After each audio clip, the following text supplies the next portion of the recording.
Pushkin.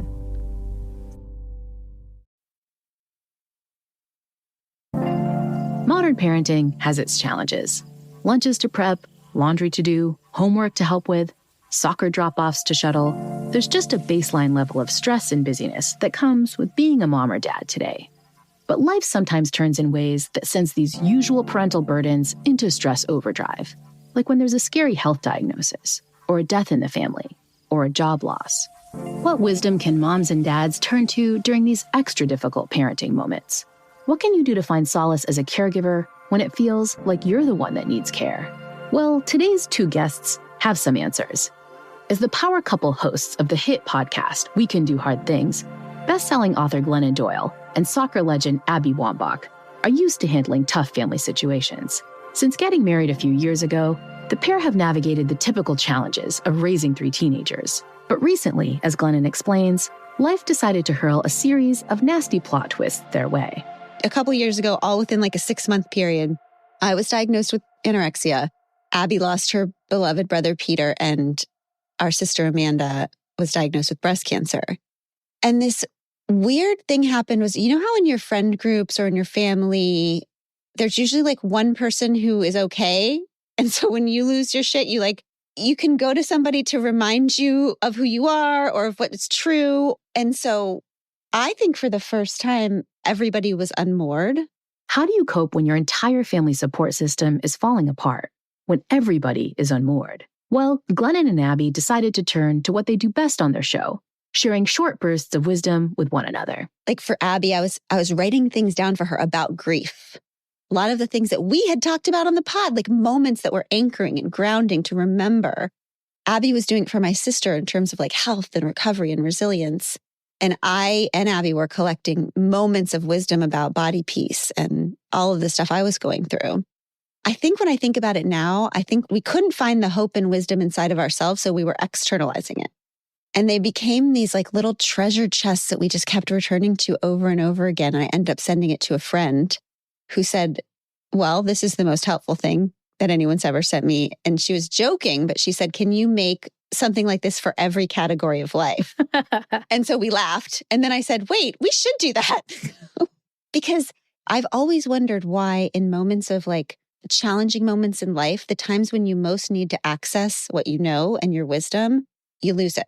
Completely. So we just thought, why not have an answer to that where you can go to this one place and remember everything that you have learned and what other people have learned by walking these paths that will light your way. That one place where Glennon and Abby can remember everything they've learned, they've decided to share it with their fans in the form of a new book, co-authored with Glennon's sister, Amanda Doyle. Like their podcast, it's called We Can Do Hard Things.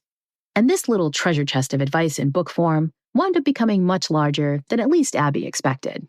Actually, Laurie, let me tell you what she said when she opened the package with the book in it. Yesterday, we got the book. She opens it up, she holds it up, and she goes, I cannot believe that I wrote a book that's 496 pages. 97. And I was like, why is that the thing you're proud? It's so weird. It's just so uncommon for a former athlete to produce and publish a long, like my books are shortish. The new book is a very long book. Yeah, and it's incredible for so many topics, especially the one that we're talking about here today, which is parenting. Oof. Oof is an apt way to put it, because Glennon and Abby's book tackles at least 2 hard topics that I wanted to dive into during this special series on happier parenting. First, how can we parent our own kids in ways that don't repeat the mistakes our parents made? And second, how can we reparent ourselves in order to fix what our own caregivers got wrong? Take, for example, the challenge of understanding what we really want out of life. Even as adults, many of us are walking around with a set of outdated scripts about the way we should be living. Scripts that our parents wrote for us many years ago, and that simply may not fit with our current goals or identities. If we're not careful, these outdated narratives can keep us from becoming the people we want to be. And this is one reparenting challenge that Glennon and Abby talk about a lot. We are a lesbian couple. We talk about this all day, every day. We don't need to just understand each other. We need to overstand each other. So, Laurie, this is something that we spin around constantly because I think we do have a moment where we kind of wake up and we go, wait, is this who I really am? I've developed a certain facade, personality. I mean, in my childhood home, what was important was that I was like sweet and polite and small and controlled and disciplined, that I was always achieving. My dad used to say, you can rest when you're dead. He was a football coach. Wow. So I think all of us, everyone listening, can probably relate to the moment where you look at yourself in the mirror and you're like, have I met you yet? And besides that, there's a family role that we all get put into. I have a sister who was the hero of the family. I was an addict and had a lot of mental health challenges. So I was kind of like the designated patient, and she had to be perfect. And now she's still trying to have a life where she doesn't have to be perfect. I mean, you, Abby, you talk about the facade that you had to create. I'm the youngest of 7. So the particular family system that I came from was kind of fend for yourself. You got to get what you get, whether it was a second helping of food at dinner or the true unbridled attention that I was longing for from my parents. It's virtually impossible with that many human beings in one space. And that projected onto me in a way that made me make decisions as a person, as a kid, as a young adult, that got me pretty far down the sports route. You know, I played for the United States and I won gold medals. Literally, they handed me a trophy that said I was the best player in the world, which is insanity when you think about it. Like, that's impossible. And then when I look at myself in the mirror the night after I get that award, I'm thinking that this is going to finally make me feel the thing that I have been in search of, right? The worthiness, the love, the enoughness, right? You will be enough finally with this trophy, right? And so I looked in the mirror and I thought, you are the same. You still have that same weird acne. You just look the same. You feel the same. And so, I mean, the way that we both were brought up has shaped so much of the people we now know ourselves to be. But when have we ever given ourselves a space to really analyze, like, why actually am I like this? How did I become the person that thinks the way that this person thinks, or the person that reacts in the way that this person reacts? And this is the problem, right? Is these incredibly loving, well-intentioned parents who are trying to protect you, who are trying to do right by you, wind up pushing this kind of thing that's not you. It's not your real self. And it becomes this facade. But the sad thing is that I feel like often parents do this out of care and love. There's something that they're scared about. They're worried that you're going to be rejected for some aspect of your identity. And they're like, don't be like that. Like, it's just this misguided attempt to protect. And Abby, I know you've talked about how that played out in the context of your queer identity, especially too, right? Yeah. And I think our parents really were trying the best that they could and doing the best that they knew how and making decisions in the way that was best for them at the time. I want to give them the most compassion and put them in the light most favorable, and also say that it wasn't what I, in my particular personhood, needed. And I was able to do some really awesome stuff with it. So the paradox of it all blows my mind on a consistent basis. The paradox of wondering, what if things were different? How would I have turned out? And I wouldn't change a thing. Some of the stuff that I experienced fortified me. And I was explaining this to Glennon. There's a part of me that feels like so grateful to my parents for, in some ways, not really accepting my sexuality at a young age. Wow. Grateful for that. For putting me in a position to like really be striving towards this love and worthiness and acceptance, because I created my life in a lot of ways off of the foundation of that. And she just said, yeah, honey, I get that. And I wonder what could have happened if love took that place, if acceptance took that place. I wonder how much more you might have been able to grow and to become. And that was tough to hear, because there's so much truth in that. And I've got what I've got. I had what I had. And so I feel like I made the best of it, you know? Yeah. If this is what like terrible trauma and your parents not accepting you looks like, you know, it's not so bad in your case, Abby, like being the best in the world. This gets to another blueprint that parents inadvertently give kids, is this idea of like what love looks like. It's not always the healthiest version. Abby, you had a story from the book about learning that love was transactional that I think played out with your kids, if you wouldn't mind sharing it. Yeah. When I was younger, my dad paid me for scoring goals. The better I did on the field, the more quote unquote pride they would have for me. And then the story in the book, I think that we talked about, was it the cake pop story? Oh gosh, yes. She tried to buy their love for a long time. So I'm very new to the family. I'm still like getting to know the kids. And I just thought, okay, I'm going to really try to court them. So we were in line to get a coffee, and I see that they have got cake pops on the menu. And I turned back and I was like, hey, girls, you guys want a cake pop? And they said yes. And so I order the cake pop at the drive-thru. They said, yeah, how many would you like? And I said, I'll take all of them. And Glennon was like, wait, no, that's not parenting. And I'm like, oh, really? Now it's like a family joke because I'm like, how much? What do you guys want? And they're like, I would like all of them. All the everything. Yeah. But it's so easy to fall into, right? Because you want to kind of get your kids to think that something's rewarding, right? Your dad, maybe not the best strategy, but he wanted you to think that like scoring goals was rewarding. So it's like, I'll slap this other external thing on you. I'll pay you to do it. And what we forget is that our psychology is set up that when you add an extrinsic reward to something, you pay somebody or you give love and cake pops, then that makes you kind of feel completely empty when it comes to the intrinsic rewards. Like that's the quickest way to make your kid hate soccer or feel like the only goal of soccer is just so you can get the money afterwards or something. Even the pride. I do try to think about the thing that I'm saying feels like a gift. I'm proud of you. Feels like a gift. But what is the shadow side of saying that? Like, I'm proud of you because you did well in a game. Implicit in that is, I am less proud of you when you do not do well in a game. Mm-hmm. There's a because in there. I'm proud of you because ... right? One of the things I'm very conscious of now, we have a young daughter, our youngest, she plays soccer. One of the things that's the most important to me is to not get too high or low about any kind of performance that she has, because I want her to know that whether she does well or doesn't do well, that I just love her, period. Right. So that's just another form of what we were talking about in the beginning. Like you learn what makes people happy and then you amplify those parts of your personality and you find out what makes your parents or family uncomfortable and you mute those parts of your personality. And then you turn 40 and you wonder why you're half a person, right? So asking these questions, like even saying, why am I like this, is the beginning.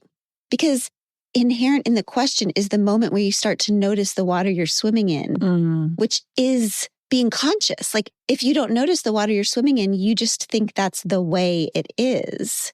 But if you can figure out what parts of your personality you amplified and muted, then there's a bit of a hero's journey you can go on to like explore the parts you muted and start to amplify those so that you can become more fully human and you're not just like playing a role your whole life. I just want to say one thing really quick about the pride thing, because I just had this like aha moment in my body. I think parenting, what it comes down to is if we can control the centering of ourselves, then I think that a lot of parenting issues would get solved. Because when I say that I'm proud of you, I am now centering my opinion of you more than you, your life, and your experience.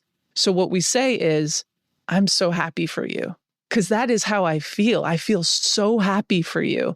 And it gives them the autonomy of the experience. And it also takes my experience and what matters to me out. Yeah. I love that because there's so much science that backs up that if you're allowing it to be their intrinsic reward that's about them, that's not about the identity that you want for them as a parent, then that's going to be the thing that drives them into the future, right? You're helping them develop their real self as opposed to whatever facade you want for them. That's good. But it's very hard. Yes. When we get back from the break, we're going to hear what you learned about how to do this better for your own kids, and also what the science shows about healthier strategies we can do to kind of reparent ourselves if we didn't get that from our own parents. So the Happiness Lab, we'll be right back.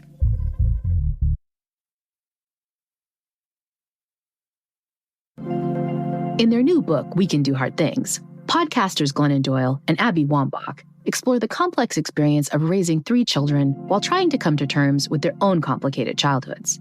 For Glennon, the process of truly confronting the past began at the start of her parenting journey, when she was forced to really start thinking about her future. when I found out I was pregnant with Chase when I was 25, I had been lost to addiction from the time I was 10, like bulimia, alcoholism, drugs, the whole thing. So when I found out I was pregnant, I think I just really had a moment of, oh, this is it. I felt very close to dead. Like I felt like either I clean it up now or I don't ever clean it up. And I largely became sober, became a human being by figuring out what would this kid's mom do. Like I formed a personality completely based on mom because I didn't have a developmental track like most people because I was lost to addiction for so long. So I really didn't go through all the things that one is supposed to go through, which has made the kids growing up, I think, harder for me than the average bear. Mm-hmm. I've really been struggling a lot with them growing up and growing away because my only identity, not only my only identity, but my only feeling of belonging. And I think that's what I've really noticed about this time, which is that I am a person who struggles mightily to feel like she belongs anywhere. And the little microcosm in this family has been the only environment I've ever felt belonging. So to lose that now, sending all my love to all the people who are losing their belonging and identity. Because we're coming up, in a year and a little bit, we are going to be empty nesters. We also have artists, so likely they will be back and living in our house. But I think this is something that so many parents go through. You know, the parents that I work with most closely are parents whose kids are going off to college. And you have parents who've set up their whole identity like, I am a mom or I am a dad. And then a lot of kids are needing you less in the ways that you got used to. And I think this can be incredibly hard as an identity change for parents. And so how do you navigate that while doing what we suggested before the break of not centering yourself? I've found that every phase of parenting just requires a completely different self because it feels like what they need from me is so different. I think if I could go back and do anything different, I think that I, a little bit too much, created in every scenario this feeling in them of mom's got me. And I thought that that was good parenting. What I'm trying to do now is more of like responses that say, oh, you've got you. Mm-hmm. You've got you. That is a big freaking difference. Like I had this weird moment recently where I was thinking about, okay, me on my deathbed, the kids all around me. And I've always thought that what I wanted in that moment was for them to think she was the best mom that ever lived. And then I thought, oh my God, that's not what I want them thinking. What I want them thinking is, I've got this. I'm okay. I'm not okay now because my guide, my life, my everything is leaving. But I want to have parented them in a way where in that moment they think, oh yeah, I'm good, which is two different things, right? And I think parents can, again, loving parents who have incredibly good intentions can like mess this up. You made this claim that it's worth pushing back on this idea that we need to mold our children, like that's not the right metaphor. What's a better metaphor for parents to think about? I think that there is this idea that goes back to what we were talking about in the beginning, that there's a world out there and that we have to prepare our kids for that world, which really means that whatever your worldview is based on your childhood trauma, your own, your kid's this poor bonsai tree and you're just like cutting parts off and you're doing it out of love because you think, well, like in Abby's situation, bless her mom's heart, she was Catholic. She thought the world was going to crush Abby with her queerness. So she crushed it first. Yeah. But what we forget is like we are the world for our kids. So we bring them the rejection that we're afraid they're going to experience outside because we think we have to prune them to make them able to grow out there. But that doesn't work. Mm-hmm. I guess the metaphor, because I'm obsessed with metaphors and can't do anything literally, would be, it feels more to me like they're not lumps of clay to mold. Because the last thing I want to do is mold anybody in my own image. Like, good God, I'm working hard enough to change my own situation, right? And they know more than we do. Like, that is almost like moving backwards. I always think about that line from the Khalil Gibran poem about like, they are life's longing for itself. Like they belong to the future where we can't even go in our dreams. I think they're more like seeds. They have everything in them when they're born that they need to become. And so our job is not to touch it, actually. Our job is just to create a fertile soil that allows them to grow into whatever they were meant to be without pruning too much. That's really good. It's kind of a faulty system too, because it's like this thing that we do by creating this big identity around parent, mother, rather than creating the mindset that I am raising this child, I am guiding this child through all the different phases of their life so that I can leave them. Yeah, that's like the point. That's the goal eventually, is they can do it on their own, right? Yeah, exactly. And bless our hearts, it's a heartball, terrible It system. hurts. No, I'm not giving 5 stars to this system. I think it's awful. But it is, in fact, the situation, is all I'm saying. And it winds up helping you, because if your child wasn't a seed, if it was really up to you to mold them, then you'd have to do that perfectly, right? Your every mistake as a parent would be deeply messing them up. And this is something I know you've both talked about a lot in the book, right? Is that striving to be the perfect parent is actually incredibly dangerous and probably really harmful for your child.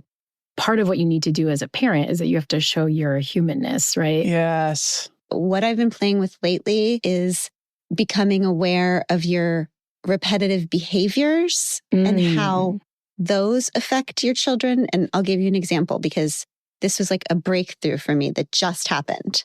I am doing a lot of work on myself with eating disorder stuff and yada, yada. I have like one song. I've learned that humpback whales have like one song they sing their whole lives. I just have one song, and it's this eating shit, and I just will keep spinning around it forever. Anyway, in therapy, I have learned that I am very judgmental. Okay. I use judgment as a way of keeping people away. I'm scared of people. I use judgment to keep myself safe and my family safe. So my family has experienced that for me many hundreds of times, meaning they will bring someone up or something up, and they will hear mom go into a list of the reasons why this person is bad, why they should stay away from this person, et cetera, et cetera. Recently, I was doing that at the dinner table. I saw my little one kind of dim. I saw it in real time. Abby and I talked about it. We took her to dinner, and I said to her, here's the thing. I learned some strategies when I was young because I am scared of people. One of the strategies I've learned is judgment. So when you hear me going through a list of reasons why someone is bad and you should stay away from them, that is my very unhelpful attempt to keep you safe. And it has nothing to do with the person I'm talking about. So when you see your mom doing that, I want you to not look at the person I'm talking about. I want you to only look at your mom and think, oh, she's doing that thing again. Because, Laurie, like, I don't know what to do with the gap. Like, I know this isn't what I want to teach my kids. I know I don't want to be doing this, but I have this gap where my body keeps doing the thing. So how we deal with the gap is we just point out the gap. Because what we do to our kids is we put our dirty lens over their eyes. And they don't know that that's the water they're swimming in. They just think that's the way it is. But I want her to not put my dirty lens on. I want her to see the world with her lens, which is better than mine. It's more open. It's more trusting. So that is, I think, a way that's like the next step. Mm-hmm. It's identifying the patterns that we don't want to pass on completely. And even when we can't stop them, at least pointing them out to our kids so that they see it as our worldview. You also in the book talk about these cases where you really encourage kids to push back against adults, whether those adults are, their parents or other authority figures in their life, so that they can develop their own views and their own story. Glenn, I think you had a version of this with your daughter and her high school guidance counselor recently. Could you share that one? I mean, look, everybody out there trying to teach their kids to be brave and stand up to authority figures, like, just look out, because we did that and now our kids are just really scaring the crap out of us. That's tough. Buyer beware, I guess, on this one. But wow. I mean, we're so proud, but also constantly terrified. So I think the moment you're talking about is when our middle child came home and she said, look, my counselor wants me to join all these clubs and I don't want to join the clubs. I'm not like a club person. And I said, okay, well, what's the big deal? Just don't join the clubs. And she said, well, I don't want to disappoint him. And that was a big moment for me, because I really think that our job, and what I told her is, like, we need to just walk around every day with the express goal of disappointing everyone. That should be not something we avoid, something we strive for, because even that word disappoint, think about it, it's like disappointing someone else as the decision maker of your life and reappointing yourself. So I said, oh, honey, you got to disappoint your counselor. You got to disappoint everybody so you don't have to disappoint yourself. And she said, oh, even you? Mm. And I said, oh, especially me. Like, I know people who are doing like the biggest, huge lives, and they're all still just living not to disappoint their parents. Their parents aren't even alive anymore. It's the most important thing we can do in our entire lives is to stop recreating what we think our parents would have wanted us to and create what we want to create. Creating the life we want to create. It's such an important goal, but it can be surprisingly hard to actually do. So when we get back from the break, we'll look at strategies we can use to become the people that we really want to be, in spite of what our parents may have wanted. We'll hear Glennon and Abby's tips on successfully reparenting ourselves and not making the same mistakes with the next generation when the Happiness Lab returns in a moment.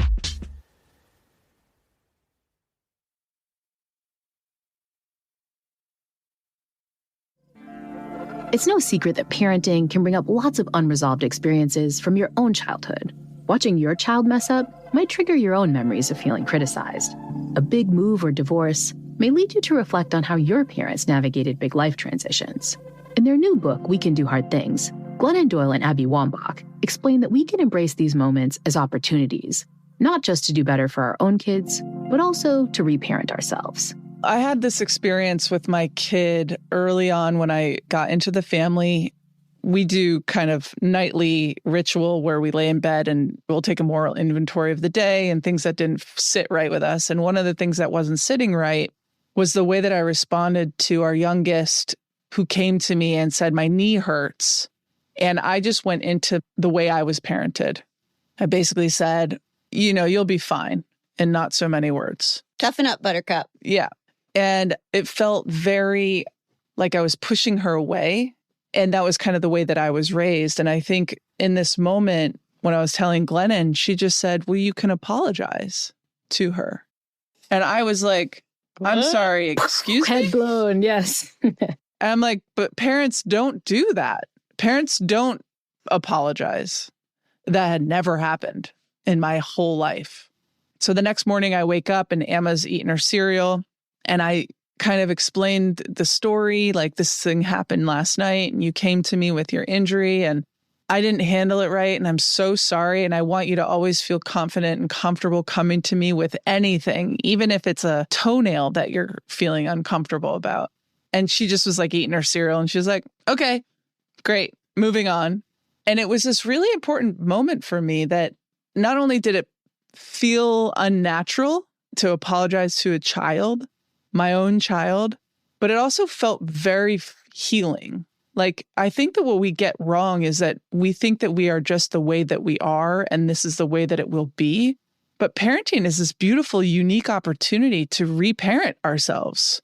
And so in this apology with my child, I was having this experience. I felt uncomfortable. I felt scared. And then it happened. And she was so great about it and loving that I just thought, oh, I bet you there were probably a lot of things my mom wanted to apologize for.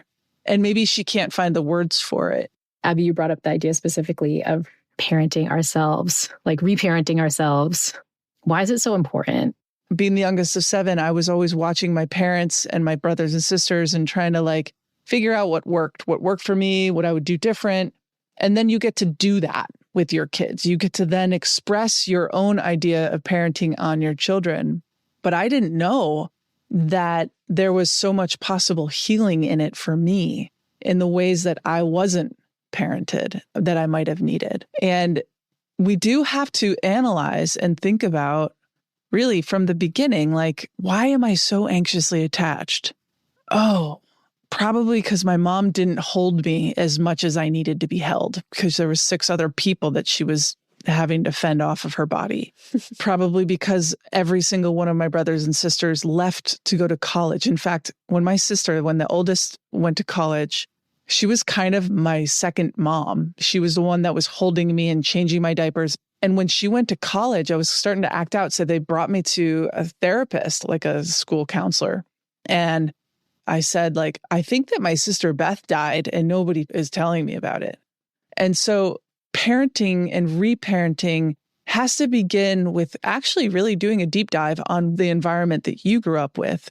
And if we're really present and really awake with this idea of what parenting can be, what it was for us as children, what it might currently be for you as a person right now in your parenting life, like there are ways for healing. Honestly, I've never felt more happy in my life in just watching these children experience the lives that they're creating for themselves. Yeah, and this idea of kind of mindfully noticing what you missed, mindfully noticing what you need, it kind of fits with something that we talk about a lot on the Happiness Lab, this idea of giving yourself self-compassion, which I think is one of the like fastest ways to kind of parent yourself. Like mindfully noticing, I'm struggling right now. This is not feeling good. I'm sucking. But then it comes also with this idea of like, this makes sense. No parent is perfect. No childhood is perfect. I'm just dealing. But then also treating yourself with kindness. And I know that this is something that both of you have struggled with at various points. Any strategies for parents or anybody who's struggling with this and trying to reparent themselves of giving themselves some kindness? I feel unable sometimes to figure out what I want for myself without seeing it through the lens of what I want for my kids first. And I wish I could do that, but I'm not yet able to do that. So what I would say is I think that when we talk to parents about just be kind to yourself, we're just so obsessed with doing things right or well that feels a little bit like BS. Until you start to think, okay, then forget about yourself for a minute.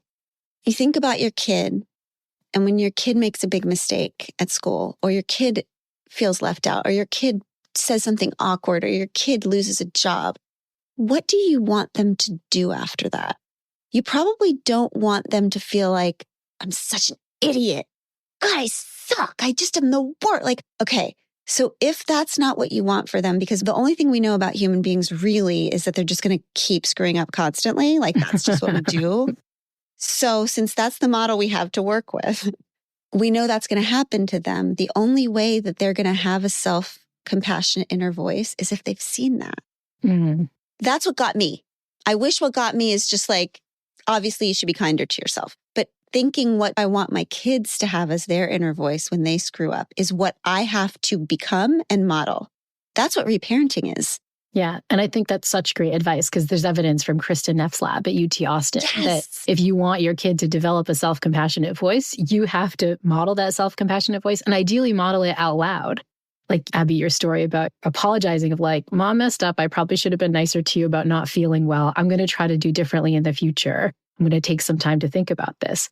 That's so much nicer than secretly beating yourself up inside or than watching the consequences of you secretly beating yourself up inside. Allowing yourself to be vulnerable actually helps your kids because then they get to sort of see how you do it, which is so important for their own development. Yes. Even naming the patterns. Like I could have gone to Emma and said, I suck. I'm just so judgmental. That's not the whole story. Like I learned that as a coping mechanism. And I said, Emma, like I'm doing my best with this. This is something that I learned to keep myself safe. It's not my favorite part of myself, but this is how human beings work. So when she's 40 and when she's 49 and she's talking to her kid, I don't want her beating herself up about her coping mechanisms, but I do want her telling my granddaughter what hers are because I feel like all we're trying to do each generation is like you get a certain hue of paint from your parents and you just add more white to it or whatever. You just try to like clear it a little bit each generation. So all we're doing is trying to get each other to look at our stuff and say, I'm not going to take that with me. And compassion has been really difficult for me personally. It's been my life's journey, self-love, right? Worthiness. And so for the listener who also struggles with this, like I totally get it. And it is extraordinarily hard. Like I'm my biggest critic, right? If I didn't get it perfect, if I didn't get it exactly right, there are therapists that are really helpful around cultivating a practice of this because it has to be a practice. I mean, I'm a very optimistic person and I see the very best in so many people around me. And yet when it comes to myself, I can be so critical. and so unloving. You're so not alone. I often joke that if people could hear what we say to ourselves, we'd all get fired because HR would be like, would put us all up for harassment. And yes. We're so mean to ourselves. Harassment. Oh, that's amazing. And so it is difficult. But I think when Glennon told me that too, this is early days. She said, one of the most important things around parenting that we can offer our children is just the modeling of the way we live. That really got me thinking like, oh yeah, my dad drank every day. And that was something I aspired to do. Oh yeah, then I became an alcoholic. Oh yeah, that makes a lot of sense. Like I put my dad and his drinking ability on a pedestal as something that I wanted to become. And the same thing happens, and it might not be as obvious and as detrimental as alcoholism. It might be snark. It might be judgment. It might be what kind of food you choose to eat, like modeling therapy. Like if I'm not getting this compassion for myself thing right, I'm modeling to my kids. I go to therapy every single week and they know it. And the modeling is so useful because one of the things we know from the research is that a very quick emotion that parents go to is guilt. And when you start to realize that treating yourself nice, working on yourself, putting in that work, that's actually parenting for the future. That's so like when your kid's 49, they'll talk to, your granddaughter in a really nice way. I think that can just give parents permission to take the time and put in the work to take care of themselves, which they wouldn't normally do. But when it's for their kids, they do it. Mm-hmm. There is so much good wisdom in this book. I hope all the parents listening, all the non-parents listening, go out and check out your book so that they can get as many glimmers from you as I have. Glenn and Abby, thank you so much for coming on the Happiness Lab. You're the best. You make us happier, Laurie. We just love hanging out with you. Thank you. Thanks for having us. Parenting young children while simultaneously reparenting yourself is tough. But as the title of Glennon and Abby's book suggests, we can do hard things. And while reflecting on the past may be hard, it often comes with the opportunity to shape a more intentional future, both for ourselves and for our kids. And showing that you're willing to take care of yourself is pretty much the best way to teach your kids that they can also navigate life's challenges with self-compassion. In next week's special episode on Happier Parenting, we'll dive into what we can learn from parents who live in the happiest countries on the planet. We'll meet a mom from Denmark who's found that adopting a Scandinavian approach to parenting can lead to way less stress and surprising increases in family resilience. For a Danish parent, it would be no good if your child was top of the class, but miserable. And actually, I spoke to some parents in Finland who said they sort of told their children to study a bit less. It doesn't matter about being top of the class. It matters about being happy. Until then, don't forget to check out my new free online course, The Science of Wellbeing for Parents. You can learn more by heading to drlauriesantos.com/parents. That's drlauriesantos.com/parents. We'll see you back soon for the next installment on Happier Parenting, here on the Happiness Lab with me, Dr. Laurie Santos.